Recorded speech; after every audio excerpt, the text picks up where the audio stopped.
Chapter 1. The House of Shaws.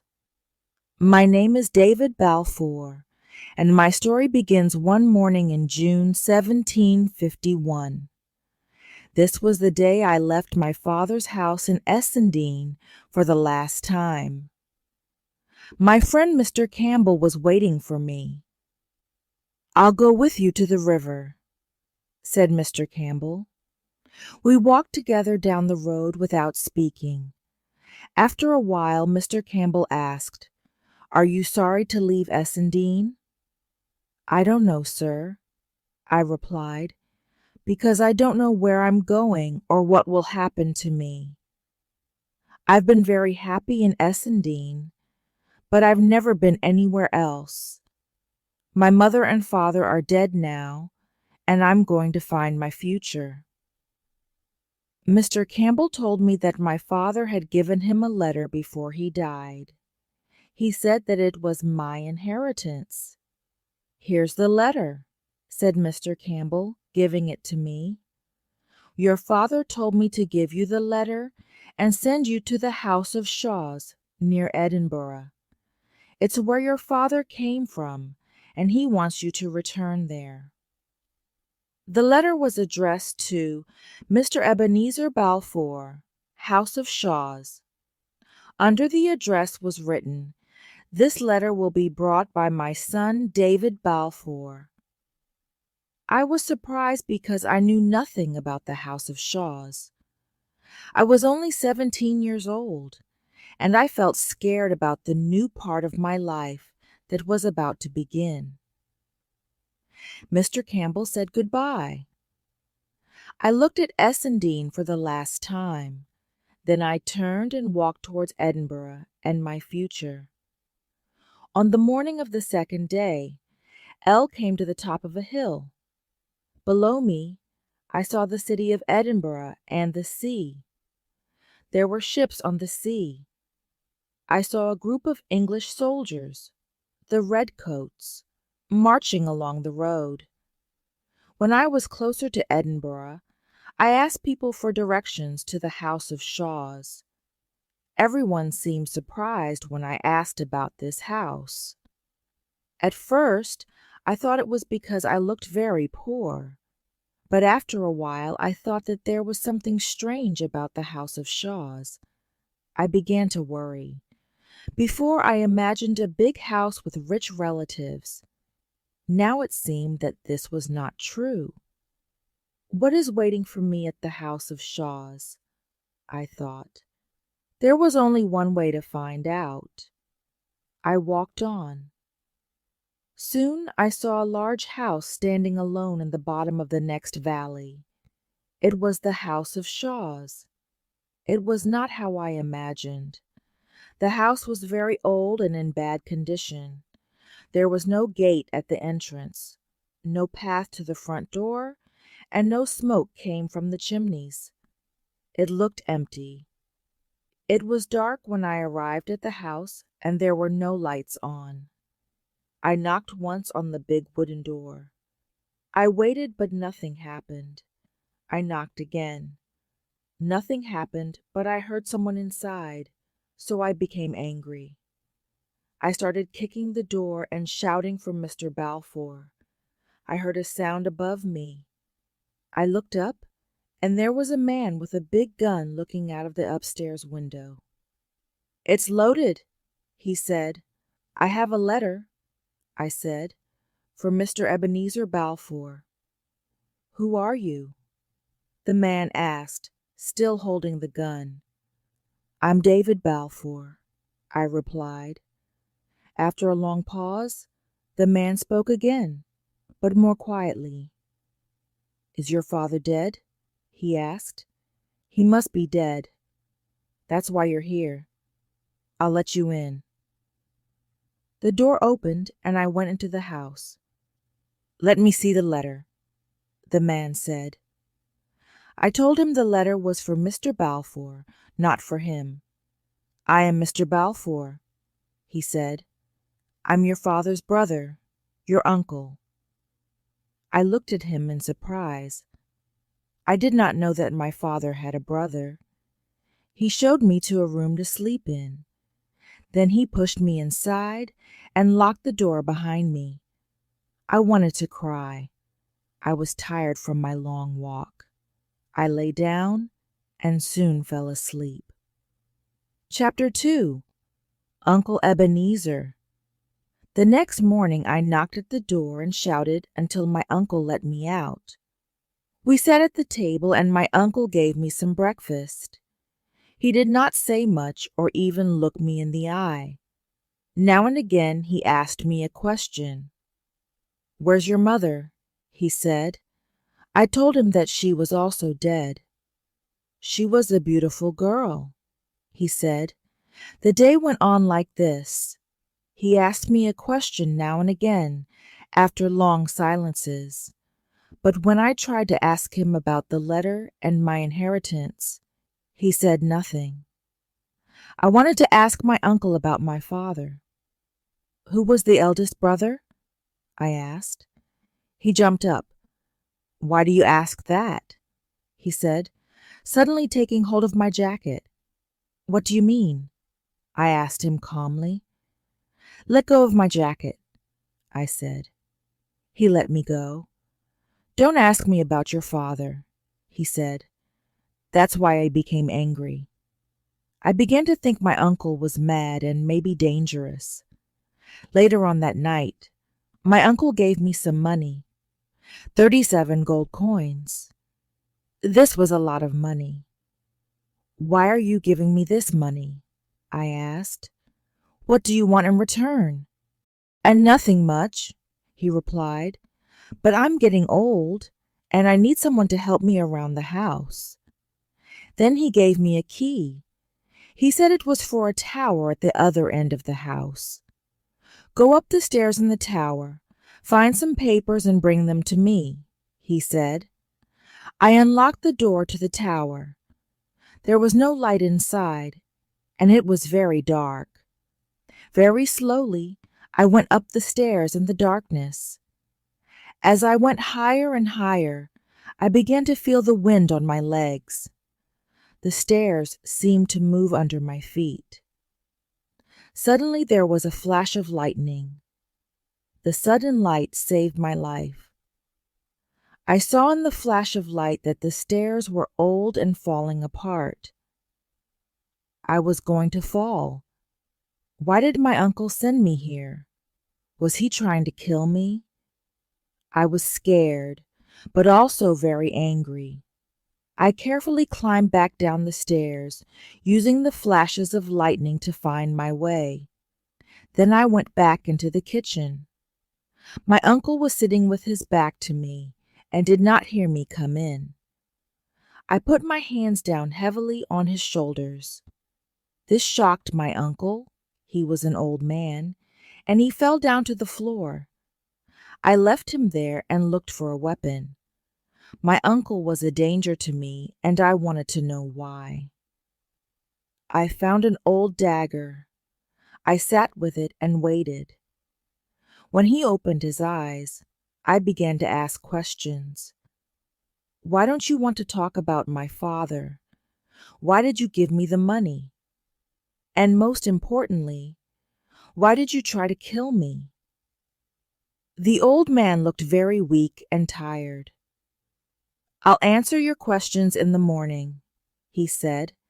I locked him in a room and waited for morning. The next morning we had breakfast. While we were eating, I watched my uncle carefully. I was waiting for him to answer my questions, but he said nothing. Suddenly there was a knock at the door. I opened it and saw a young boy in sailor's uniform. "I have a letter from Mr. Balfour from Captain Hoseason," the boy said. He showed me the letter. "I'm very hungry," he added hopefully. I let him in, and he finished my breakfast. My uncle read the letter, then gave it to me. Here is what it said: "The Hawes Inn at the Queen's Ferry. Sir, if you have any more orders for overseas, you must tell me today. The wind is blowing in the right direction for the ship to leave today. You must also pay your lawyer, Mr. Rankeiler, if you don't want to lose more money. Yours sincerely, Elias Hoseason. My uncle told me that he was doing some business with Hoseason, the captain of a ship called the Covenant. Let's go and see him, he said, and then afterwards we could visit Mr. Rankeiler, the lawyer. He knew your father. I thought about this and decided to go. I wanted to meet this lawyer. Maybe he could answer my questions. And with lots of people around, my uncle can't try to kill me again, I thought. I also wanted to see the sea. Let's go, I said. On the way there, I talked to the young sailor. His name was Ransom. My uncle did not speak at all. Ransom told me about the ship, the captain, and the rest of the sailors. He said that Captain Hoseason was violent and was not a very good sailor. Ransom said that a man called Mr. Schwan really knew how to sail the ship. We came to the top of a hill. From there, Ransom showed me the Covenant out at sea. There was also a small boat that took people out to the ship. We walked down the hill and went into the Hawes Inn. It was very warm inside. After a while, I decided to go outside to get some fresh air. When I left, my uncle was talking to Captain Hoseason.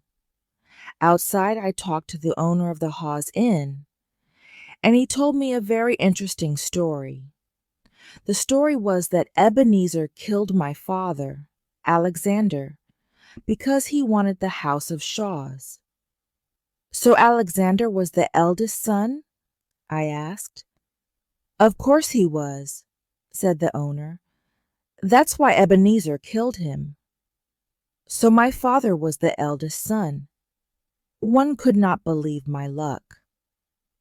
2 days ago, I was a poor boy with nothing, and now I had a house and some land. I was lost in these thoughts when Captain Hoseason appeared.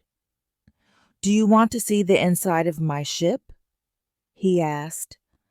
I was very curious to see inside the Covenant, and I went with Captain Hoseason. So, David, what can I bring back for you? Said Captain Hoseason. A friend of Mr. Balfour's is my friend as well.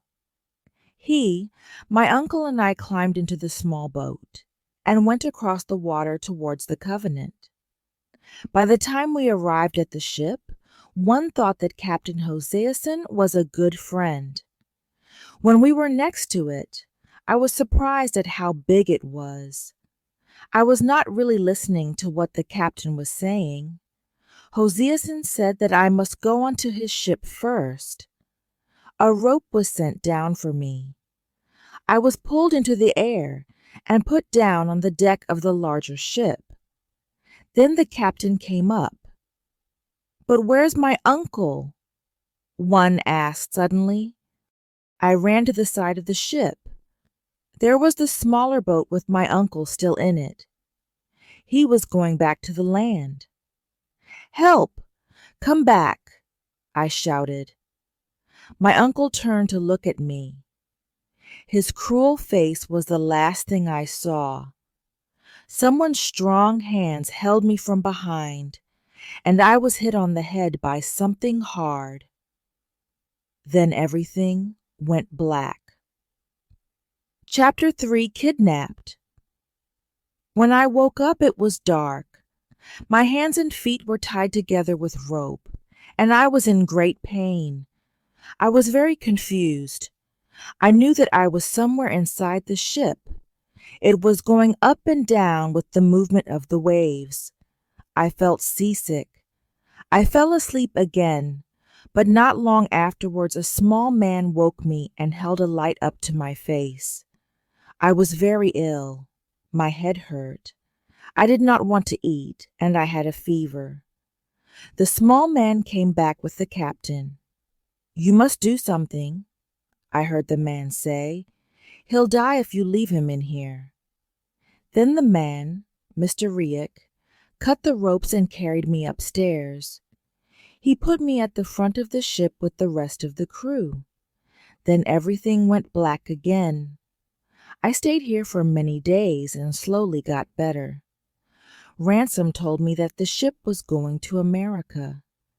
At this time, white men were still sold as slaves in America. I was certain that this was my uncle's plan for me. He paid Captain Hoseason to sell me as a slave in America. Ransom then told me about the other men. Mr. Riak was a good man, except when he was sober. Mr. Shuan, the man that really knew how to sell the ship, was only dangerous when he was drunk. He often hit Ransom when he was drunk. One night, when Mr. Shuan was drunk, he killed Ransom. Captain Hoseason told me I had to do Ransom's job. I now had to stay in a different part of the ship with Mr. Shuan. In this part of the ship, they kept all the food, drink, and weapons.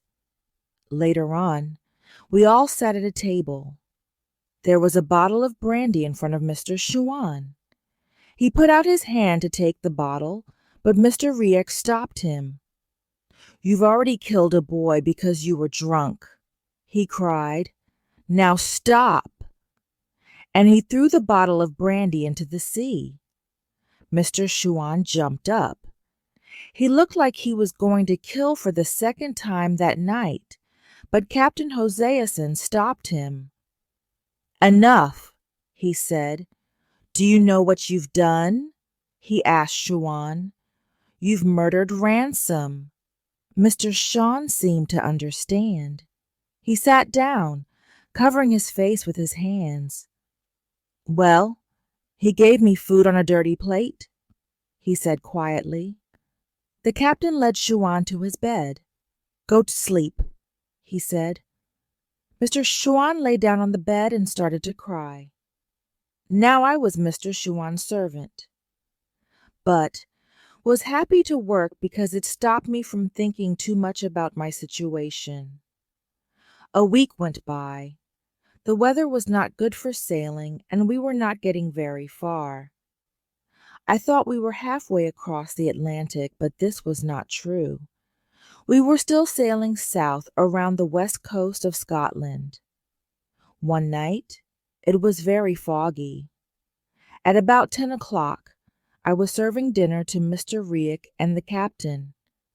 We heard a loud noise as the ship hit something.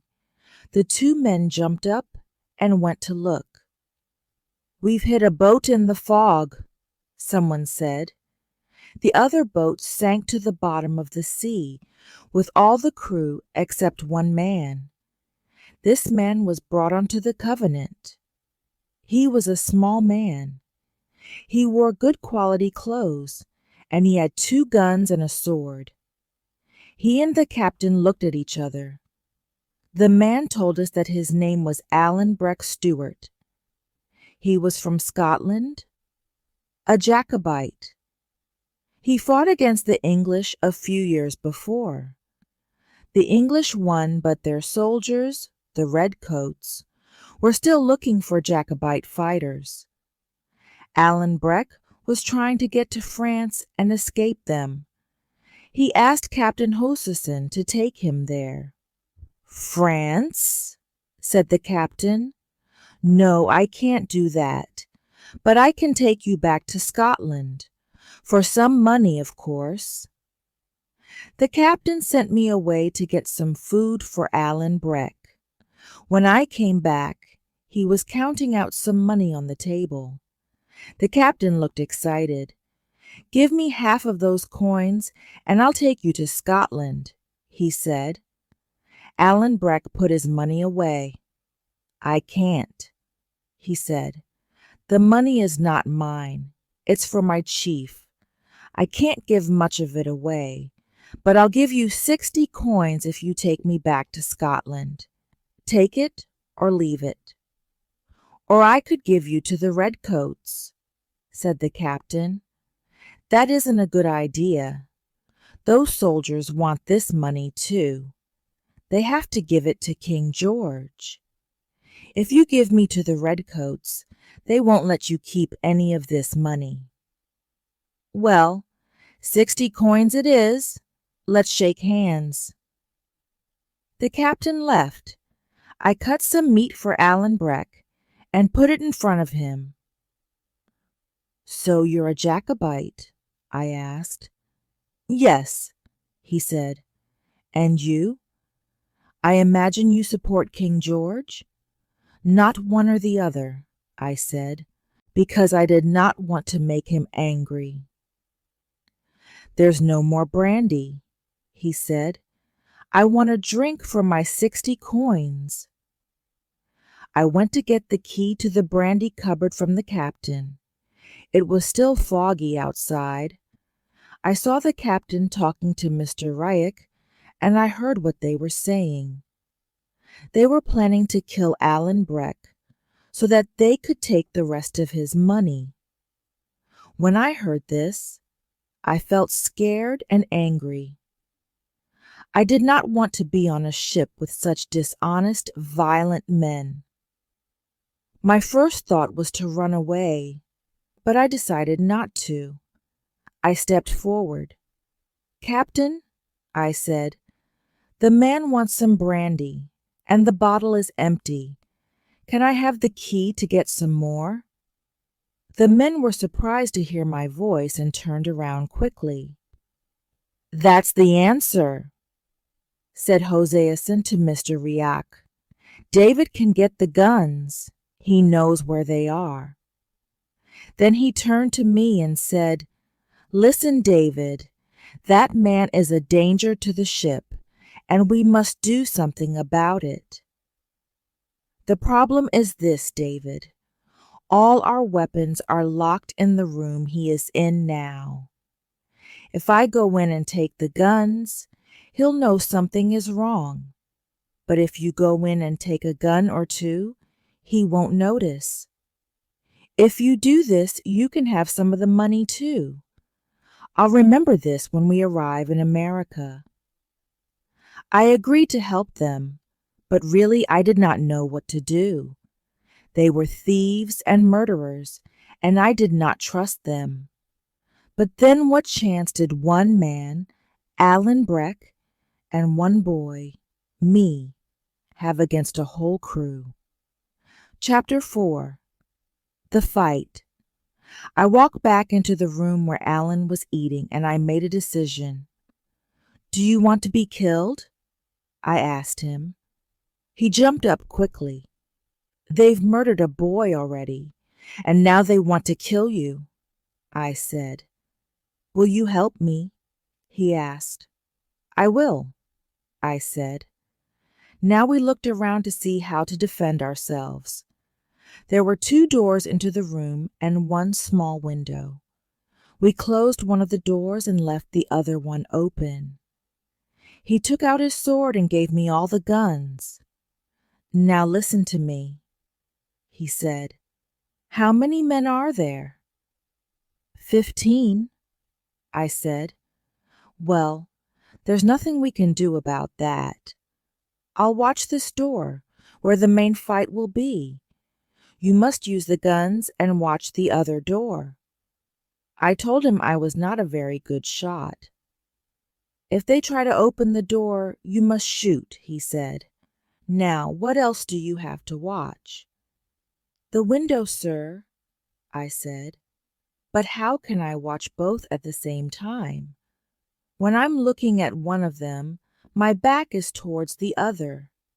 That's true, said Alan. But don't you have any ears? Of course, I said. I must listen for the sound of breaking glass. Exactly, said Alan. Meanwhile, the captain was still waiting for me to return with the guns. Finally, he came to the door. Alan stopped him with his sword.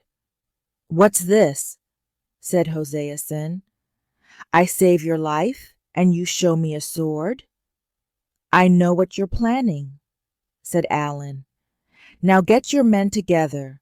I want to start this fight as soon as possible. The captain looked at me. I'll remember this, David, he said. We waited and listened. We heard voices and the metal sound of swords, then silence. I wanted the fight to begin. The waiting was making me nervous. Then suddenly it started. There was the sound of feet and people shouting. I heard Alan shout and someone cry out because he was hurt. I looked over and saw Alan killing Mr. Shuan with his sword. "Watch your window!" he shouted. I looked and saw 5 men running towards the other door. They were trying to break it down. I shot at them with my gun and hit one of them. The others looked confused. I shot at them again over their heads, and then a third time.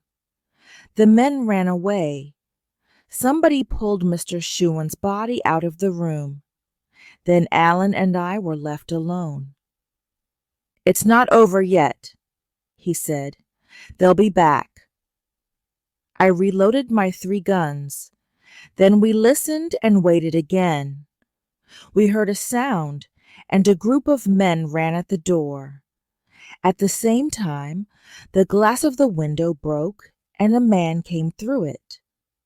I pushed the gun in his back, but I was too scared to shoot. He turned around and put his hands around my neck. My courage came back. I shot him. A second man was coming in through the window. I shot him in the leg, and he fell on top of the other man. I stood looking at them, but then I heard Alan shout for help. I turned and saw him fighting with a man. Many more men were coming in through the door with their swords in the air. "We're dead," I thought. But Alan ran at them all with his sword. With every step, a man fell.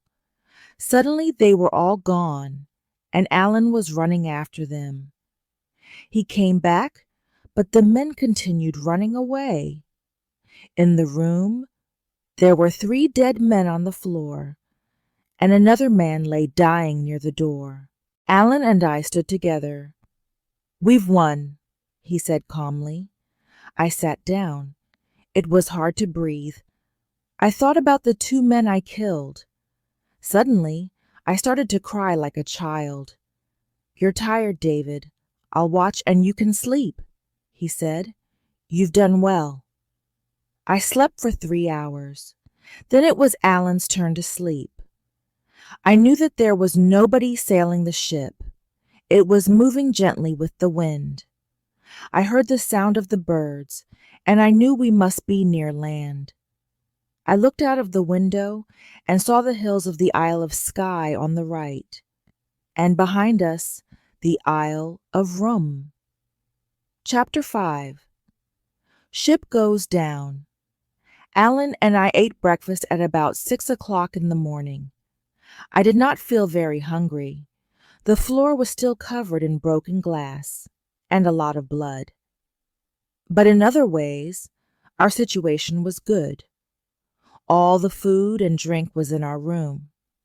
Mr. Reish and the captain were in the other room further along the ship. Alan cut one of the silver buttons from his coat and gave it to me as a gift. "My father gave them to me," he said. "Take one to remind you of last night. Anywhere you go and show that button, my friends will help you." Not long after, Mr. Reish and the captain came to talk to us. They looked very tired. "You've destroyed my ship," said the captain. "There aren't any men to sail it. We'll have to go back to Glasgow. But this coast is very dangerous for ships. You've killed the only man who knew how to sail it." "I've often sailed up and down this coast," said Alan. "I'll still give you 60 coins if you take me to Loch Linnhe." The captain agreed to this. They also agreed to exchange some brandy for 2 buckets of water. The captain and Mr. Riek were happy, and we cleaned up our room. When we hit Allen's boat, we were sailing through the Little Minch. At dawn, after the fight, we were near the Isle of Canna. The quickest way to Loch Linhe was through the Sound of Mull, but the captain had no map of this part of the sea, and he was afraid of damaging his ship in this small channel of water. So we decided to sail down the west coast of Mull, around the south, and up into the loch. This was a very pleasant time on the Covenant. The sun was shining, the wind was good, and the mountains on the islands were very beautiful. Allen and I listened to each other's stories during this time. But when I spoke about my friend Mr. Campbell, Allen said that he hated everyone with the name of Campbell. But he is a good man, I said. Why do you hate all Campbells? I asked him. Allen told me that the Campbells had killed people from his family, the Stuarts. They then took their land from them too. Allen then had to join the English army to make some money. I was very surprised at this because Allen's Scottish family history was so important to him. But then I deserted, he said, and now if the redcoats find me, they'll kill me. So you're a Jacobite and a deserter from the English army? Why are you back in Scotland? Surely it's too dangerous, I asked. I miss my friends in my country, he replied, but I also take money from the people in Scotland to their chief, Ardshiel. Ardshiel now lives in France, but he wants to return to Scotland. He wants to win back his land for his followers. Ardshiel's half-brother, James, gets the money from the people, and I take it to Ardshiel in France. So the Highlanders pay twice to use their land? I asked. Once to King George of England, and once to Ardshiel? That's right, said Allen. When the Highlanders lost to the English at Culloden, Ardshiel had to run away and hide. The English took away all his power and his land. They also took away the weapons from the Highlanders. A Campbell called the Red Fox works for King George. He gives the king the rent from Ardshiel's land. But the people still love their chief and continue to give him money. The English can't stop that. But when the Red Fox heard about the money they were paying to Ardshiel, he became angry. And then what happened? I asked. Well, David, he said, the Red Fox wants Ardshiel to die, so he made all the Stuarts leave their homes. Now, I'll find the Red Fox and kill him. Allen was very angry now, so I decided to talk about something different. How did you escape the redcoats? They are all over Scotland. It's easier than you think, he said. If you know the countryside well like I do, you can hide from the soldiers. And there are always friends to help you. It was late at night, but because it was summer, it was still quite light. The captain came in, looking very worried. He wanted Allen to sail the ship. We went outside and looked at the sea. On one side of the ship, we saw something that looked like a fountain. What's that? Asked the captain. Allen told him it was the sea hitting some rocks. Then we saw more fountains. There were rocks under the water everywhere. It was very dangerous to sail the ship without a map to show us where the rocks were. Allen thought that there were fewer rocks closer to the land. For a while we sailed close to the Isle of Mull, and we were safe. But as we came around the coast of Mull, the wind stopped, and the waves pushed the ship towards the coast. The next minute, the ship hit the rocks with a loud crunch. We all fell down on the deck. The waves grew bigger, and the ship was thrown onto the rocks again and again. Some of the men were trying to put a small boat into the sea. It was very difficult because the sea was so rough. Waves kept breaking over us, and the ship was sinking. Suddenly, one of the men cried out. A huge wave hit the Covenant, and we were all thrown into the sea. My head went under the water, and I started to sink. I came up, but immediately I was pulled down again. I cannot remember how many times I sank and came up. The waves and the wind were very strong, and it was difficult to breathe. After a while, I found a piece of wood. I held on to it until I was in calm water. I looked around me and saw some land, not too far away. By now I was very cold. I knew I must swim to the land or die. It was very hard, but after an hour one was finally on land. I lay on the beach in the moonlight. I was tired but alive. Chapter 6. The Murder of the Red Fox. There was nothing on the land, no houses, no lights, just land. I was tired but happy to be alive. I did not know if any of the others survived. When morning came, I climbed to the top of a hill and looked out at the sea. There was nothing on the sea, no ship, not even the smaller boat. I looked around me, and I saw that I was on a small island. Nobody lived there. It was separated from the mainland by the sea, and there was no way of getting there. TM completely alone, I thought. I had nothing except a little money and Alan's silver button. I did not know much about the sea and how to survive, but I was hungry, cold, thirsty, and tired. I needed to find food. I ate shellfish from the rocks. It sometimes made me ill, but it was food. I was starting to lose hope when one day I saw a small boat with 2 fishermen. I shouted and waved to them, but they sailed on, saying something in Gaelic and laughing. I lay down on the ground and cried. "Tam going to die on this island," I thought.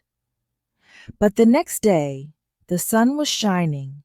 The shellfish did not make me ill, and I began to hope again. I climbed onto a rock and looked out to sea. There was the same small boat coming towards the island. I ran down to the beach. "Help! Please stop!" I shouted. As the boat came closer, I saw that it was the same 2 fishermen as before, but with another man.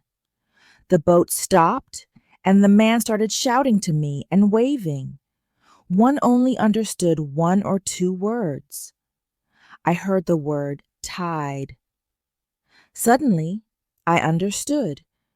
"Do you mean that when the tide is low?" I did not finish my sentence. "Yes, yes," shouted the man. "Tide." I turned and ran to the other side of the island. I heard them laughing behind me. I saw that when the tide was low, the island was attached to the mainland. It was only an island when the tide was high. I've been here all this time when I can walk to the mainland twice a day. When I arrived on the mainland, one asked an old man for information about Alan and the other men. "You must be the boy with the silver button," he said. "Yes, I am," I replied, surprised. "Well then," he said, "you must go to Torosai and take the boat from there to meet your friend in Appin." So once again, I was traveling through an unknown country. This was the Highlands, Alan's country. There were high mountains on either side of me, and dark clouds in the sky above. The people looked very poor, but they helped me on my journey. After some days traveling, I arrived in Appin to meet Alan. I saw the red coats of the English soldiers moving across the north coast. I was worried because I knew they were dangerous for Alan. I also knew that Alan was somewhere on that coast, waiting for me. I started to have doubts. Was I doing the right thing? Why was I looking for Alan? He was a dangerous man to be with. Perhaps I should return to the south and leave Alan. As I sat thinking, I heard the sound of men and horses coming through the wood. Soon, 4 men with their horses appeared. The first man had red hair and looked important. I knew immediately that he was the Red Fox. From their clothes, the others looked like a lawyer, an army officer, and a servant. When I saw these men, I made my decision. I must find Alan, I thought. When the Red Fox was close, I asked him the way to Aucarn, a nearby village. "Who are you?" he replied. "And why are you so far from your home country?" He knew from my voice that I was not from this part of Scotland. "I'm an honest supporter of King George of England," I told him. "T.M. not dangerous." The Red Fox did not believe me. "We'll wait for the soldiers," he said. He turned to look at the lawyer. As he turned, there was the sound of a gunshot from higher up the hill. At the very same time, the Red Fox fell to the ground. "I've been shot," he cried. "I'm dying." The lawyer held the dying man in his arms. The Red Fox looked from the lawyer to his servant. There was fear in his eyes. "Take care of yourselves," he said to them. He sighed. Then his head fell forward. He was dead. The lawyer put him down on the road. This woke me from my shock. "The murderer! The murderer!" I cried and began to climb the hill. After a few minutes, I saw the murderer moving away, not far in front of me. He was a big man, with a black coat and a large gun. "I can see him!" I shouted. The murderer began to run. I looked back down the hill. The soldiers were there now, and the lawyer and the officer were telling me to go back. "No!" I shouted. "You come up here." "I'll give you 10 pounds if you catch that boy," shouted the lawyer. "He's working with the murderer. He stopped us and started talking while the murderer killed the Red Fox." Chapter 7. The Long Journey Home. I was confused. Things were changing so quickly, I did not know what to think. The soldiers began to climb the hill after me. "Come in here among these trees," said a voice nearby. I did what the voice said and heard gunshots going through the air past the trees. Just inside the trees was Alan Breck. He said nothing except, "Run!" He started running across the mountain, and I followed him. After a while, we stopped running. "This is serious," Alan said. "Do as I do, for your life." At the same speed, we ran back across the mountain, but a little higher. Finally, we stopped behind some trees. We were breathing quickly. Alan moved first. He went to the edge of the wood and looked around carefully. Then he came back. "Are you all right, David?" he asked. I said nothing and did not even look at him. A man was murdered in front of me. The man that Alan hated. And here was Alan, hiding in the trees, running from the soldiers. Was Alan the murderer? Or did he order someone else to kill the Red Fox? My only friend in this strange country was guilty of killing another man. I did not want to look at him. I wanted to be on my own, not hiding here with a murderer. "Are you still tired?" asked Alan. "No," I said, "but you and I must go different ways, Alan. I liked you very much, but I don't like the things that you do.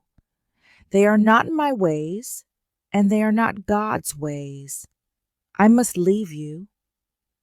Alan thought for a moment. "Do you think that I killed the red fox, David?" he asked me. "Well, I know how much you hated him." "If I want to kill a man, I will not do it in my own country," said Alan.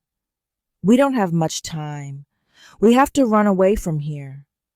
If we're caught, I'll be in trouble because I'm a deserter, and you'll be in trouble because you were involved in the murder of the red fox," he said. "But I'm innocent," I said. "I'm not afraid of the law in my own country." "This is not your country," said Alan. "Listen, David. The dead man is a Campbell. If they catch you, the Campbells will want somebody to die for this murder, and that somebody could be you. This is the Campbell law here." This scared me. You people from the lowlands don't understand. We're in the highlands, David. When I say run, trust me and run. It's difficult to run and hide here, but it's even more difficult to be in a redcoat prison. "I'll take my chances with you, Alan," I said.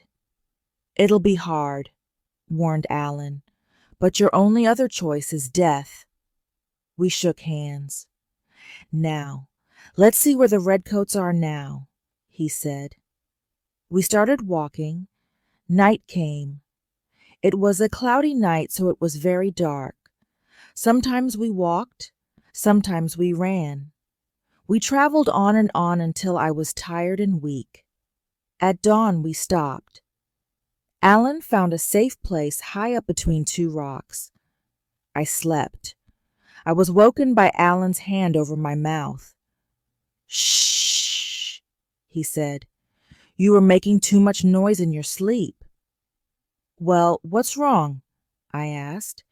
He went to the edge of the rock and called me over. "Look," he said quietly. It was now the middle of the day and very hot. From the rock we looked down into a valley. A river ran through it. About half a mile up the river were a group of redcoats. I looked around. There were more redcoats everywhere I looked. "I was afraid of this, David," said Alan. "They began to arrive about 2 hours ago, but you were asleep. If they stay down in the valley, we'll be all right. But if they come up here, they'll see us. We'll stay here until it gets dark, and then we'll try to get past them." All that day, we lay in the hot sun, but we had no water, so finally, Alan decided we had to move. We jumped down from the rock and waited in the shade. The sun also made the soldiers tired. Many were sleeping. We started to leave the rocks. We moved slowly, but by the evening, we were some distance away from the redcoats. Later on, we found some fresh water and washed and drank from it. We felt safe and decided to stop and eat. And so we traveled like this for several days, always looking out for redcoats, always moving south. I wanted to get to Edinburgh, and Alan needed to get to France. We became very tired and hungry. We did not speak much because we were so tired. I was getting ill, but I knew we had to keep going. But soon I felt very ill, and I could not continue. I had to ask Alan for help. My legs simply could not carry me any further. I had a fever and my stomach hurt. Alan promised to find a house for me to rest. Luckily, the family at the first house we found knew Alan well by name. They saw that I was ill and called a doctor. I was young and strong, and I slowly began to get better. I stayed in bed for only a week. During this time, Alan did not leave me. It was very dangerous for Alan to stay there. The redcoats might see him, but still he came to see me every night and hid in the woods during the day. After a month, we were ready to continue our journey south towards Edinburgh. Chapter 8. The Return to Edinburgh. I was now stronger and felt excited about my return to Edinburgh. The only problem was that we had very little money. We needed to move quickly. We arrived at the River Forth. We then had to decide how to get across it to Edinburgh. There were still a lot of soldiers there to get past. Luckily, Alan found a boat to take us across the water to Queensferry, near Edinburgh. Morning came, and now I had to find Mr. Rankelour, the lawyer. I needed to speak to him about my father and my inheritance. I also wanted to tell him about my Uncle Ebenezer's plan to kidnap me on the Covenant and send me to America. Alan was going to wait until sunset to meet with me again. If everything goes well with Mr. Rankelour, I can give you the money to help you get to France, I told Alan. Soon I was in Queensferry, looking for Mr. Rankelour's house. Only now I began to have doubts. Will I find the house? Will Mr. Rankelour believe me? Perhaps he won't want to help me. What will I do then? I walked up and down and finally stopped in front of a very nice house. The door opened and a man came out. Can you tell me which house is Mr. Rankelour's? I asked. Well, said the man, it's the house I've just come out of. I am Mr. Rankelour. Well, sir, I said, can I speak with you?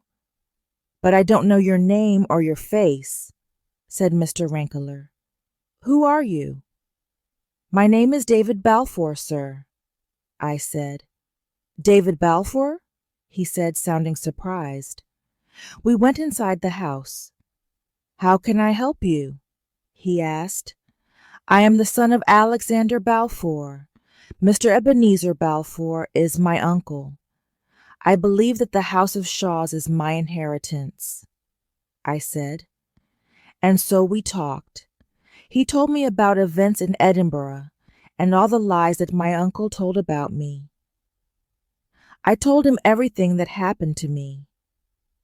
When I said Alan's name, he stopped me. It's probably a good idea to call your friend Mr. Thompson. It's for his own safety, he added. Mr. Rankelour gave me some clean clothes. Then we talked again. He told me the story of my father and Uncle Ebenezer. The two brothers fell in love with the same woman.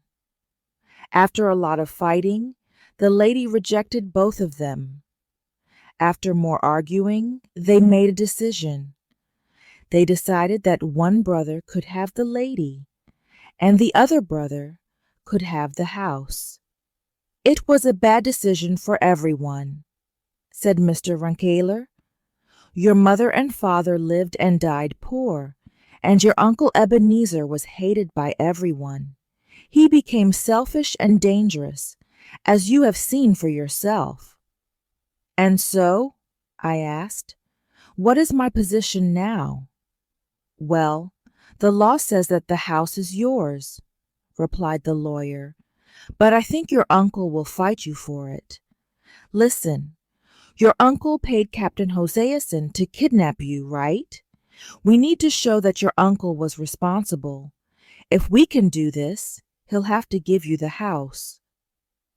At this point, I began to think of a plan. I told Mr. Rankelour. But do I have to meet your friend Mr. Thompson? He said. I think so, sir, I said. He asked me many questions, but I saw that he liked my plan. In the end, he agreed to it. At around sunset, we left the house. We met Alan and walked down to the house of Shaw's. Alan knocked on the door. Mr. Rankelor and I hid nearby. My uncle came to the door. "Who are you and what do you want?" he said. "Who I am is not important," said Alan. "I have to talk to you about David." Alan told my uncle that he had locked me up in a room. "The law says that this is David's house, but I can help you. I know that you have money. You must either pay me to kill David or pay me to keep him away from you. You choose." "How much do I have to pay?" asked my uncle. "How much did you pay Hoseason?" Alan asked. "He's my partner, you know, so don't lie to me." "Well, I don't care what Hoseason told you, but I gave him 20 pounds. That's the truth. But he was going to sell the boy in America as a slave to get more money for him," said my uncle. Mr. Rankiler stepped forward. "Thank you, Mr. Thompson," he said. "That will do nicely. Mr. Balfour, you have admitted to the kidnapping of your nephew, David Balfour. Shall we go inside? I think we need to discuss a few things." And so finally my uncle had to give me my inheritance. The house of Shaw's. Now it was time for Alan to continue his journey. We both felt very sad. He was a very good friend to me, and we went through so much together. As we walked along, we did not speak. I gave him the few coins I had with me so that he could get something to eat on his journey. He held out his hand. "Well, goodbye," he said. "Goodbye," I said. I held his hand tightly, let go, and walked away. My adventures with Alan were over, and a new life was about to begin.